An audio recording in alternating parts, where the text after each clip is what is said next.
Hello viewers, welcome to my Nupur's kitchen. তো আজকে আমি তোমাদের সামনে এই যে ধামসা আলু নিয়েছি, আমি আলুর দমের একটি রেসিপি শেয়ার করছি। তো প্রথমে আমি কড়ার মধ্যে একটু তেল দিয়ে দিয়েছি। তেলটা আমি গরম হতে দেবো। তেলটা গরম হয়ে গেলেই আমি আলুগুলো দিয়ে দেবো। এখানে আমি সেদ্ধ করা আলু নিয়েছি, যেহেতু আমি বড় বড় আলু নিয়েছি। তোমরা চাইলে এটা ভেজেও করতে পারো, সেক্ষেত্রে টাইমটা একটু বেশি লাগবে।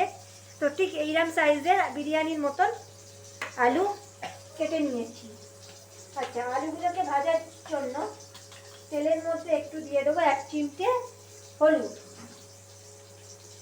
তারপরে আমি তেল গরম হয়ে গেছে, একে একে আমি আলুগুলোকে দিয়ে দেবো।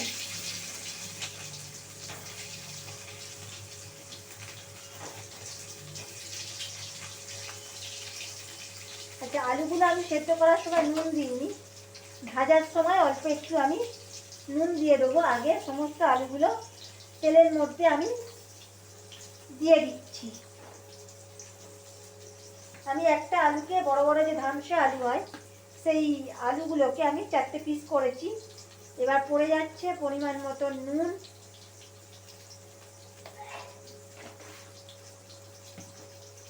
হলুদটা আমি 1 চিমটে দিয়েছি। যদি আমি রান্নায় হলুদ ব্যবহার করব, তবু এখানে হালকা একটু ব্রাউন হওয়ার জন্য আমি এখানে সামান্য পরিমাণে আমি হলুদ দিয়েছি। এবার গ্যাসের ফ্লেমটা একটু লোতে করে রেখেছি। আচ্ছা, তোমাদেরকে বলে রাখি, এই রান্নার জন্য কিন্তু আমি ঠিক এইরকম স্লাইস করে পেঁয়াজ কুচিয়ে নিয়েছি। তো তোমরা চাইলে আরও মিহি করে কুচাতে পারো। আমি এখানে স্লাইস করে পেঁয়াজটাকে কুচিয়ে নিয়েছি। এবার আলুগুলো একটু হালকা ব্রাউন হবে, তারপরে আমায় তুলে নিতে হবে।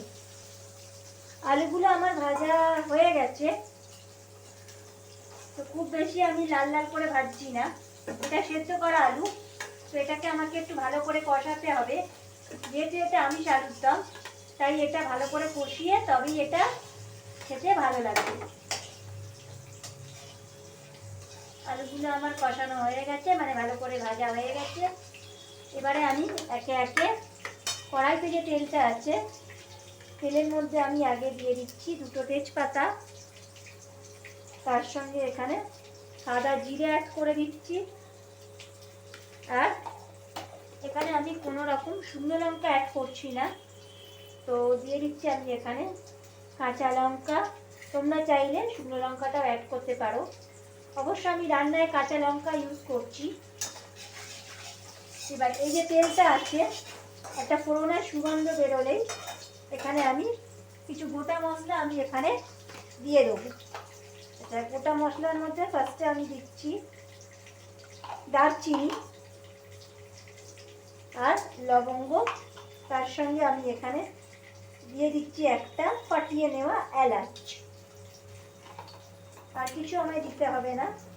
এবার ফোড়ন থেকে একটু সুগন্ধ বেরোনো শুরু করলেই পেঁয়াজটা আমি দিয়ে দেবো। ফোড়ন থেকে সুগন্ধ বেরিয়েছে, এটা খুব সুন্দর দেখবেন একটা গন্ধ আসে গোটা গরম মশলা দেওয়ার পর। তারপরে একটু পেঁয়াজটা দিয়ে দেবো।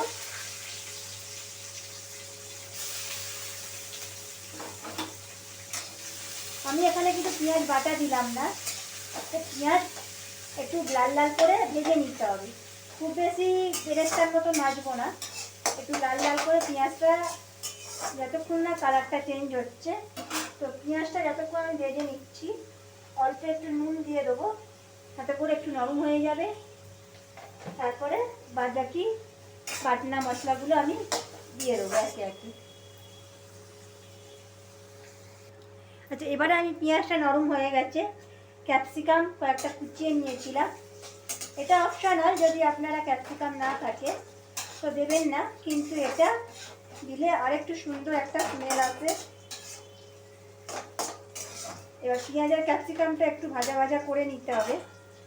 এবারে আমি যে বাটা মশলাগুলো, সেগুলো আমি দিয়ে দেবো।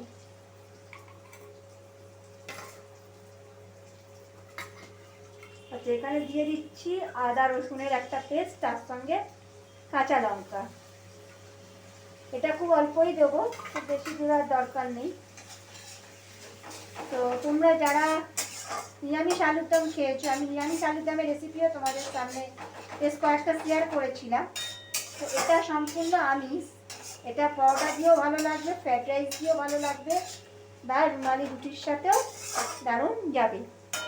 এবারে আমি টমেটো যে বাটাটা আছে, টমেটো পিউরি যাকে বলে, এটা আমি সেদ্ধ করে বেটে নিয়েছিলাম, এটা আমি 1 টিস্পুন দিয়ে দিলাম।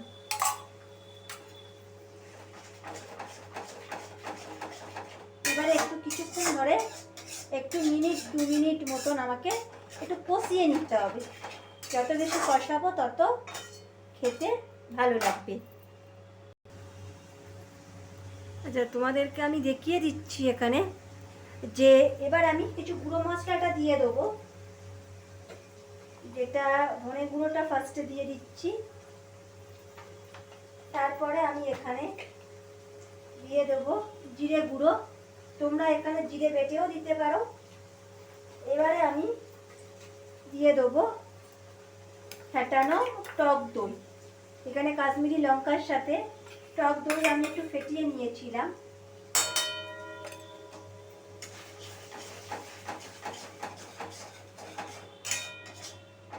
দইটা পরিমাণ মতন দিতে হবে এবং টক দইটা খুব ভালো করে ফেটিয়ে নিতে হবে। এবারে আমি আলুটা দিয়ে দেবো, আর এখানে দিয়ে দিতে হবে পরিমাণ মতন হলুদ। সমস্ত কিছু একসাথে নিয়ে একটু ভালো করে আমাকে কষাতে হবে। ততক্ষণ কষাবো ততক্ষণ না মশলা থেকে একটা তেল ছেড়ে আসছে, তাহলে কি হবে, কষানোটাও খুব সুন্দর করে হয়ে যাবে। এই পর্যায়ে আমি কিন্তু জল দেব না, একটু ভালো করে আমাকে কষিয়ে নিতে হবে। দিয়ে দিচ্ছি সামান্য জায়ফল জয়িত্রী গুঁড়ো, এটা খুব সুন্দর একটা ফ্লেভার আসবে। এটা দিয়েও কিন্তু আমি ভালোভাবে মিশিয়ে নেব। আচ্ছা, এবারে আমি একটু পর্যাপ্ত পরিমাণে নুন দিয়ে দেবো। এবারে আমি নুনটা অ্যাড করে দেবো, খুব বেশি নুন দেওয়ার দরকার নেই। নুনটা দিয়ে আবারও একটু আলুগুলোর সাথে কষিয়ে নেব। তারপরে আমি এখানে কুসুম গরম জল অ্যাড করে দেবো। খুব বেশি আমি গ্রেভি রাখবো না, তোমরা যে যেরকম গ্রেভি পছন্দ করো সেই মাপেই গ্রেভিটা রাখবে। দিয়ে দিচ্ছি কুচনো ধনে পাতা আর আলুর দমের মশলা। তোমাদেরকে দেখিয়ে দিচ্ছি তৈরি হয়ে গেল আমার ঝাল ঝাল কষা আলুর দম। একটু গরম মশলার গুঁড়ো ছড়িয়ে দিচ্ছি, আবারও একটু মিশিয়ে নিচ্ছি। তো আমি যেরকমভাবে বানালাম বাড়িতে তোমরা একইভাবে বানাবে, বাড়ির সকলকে খাওয়াবে। ধন্যবাদ, ভালো থাকবেন।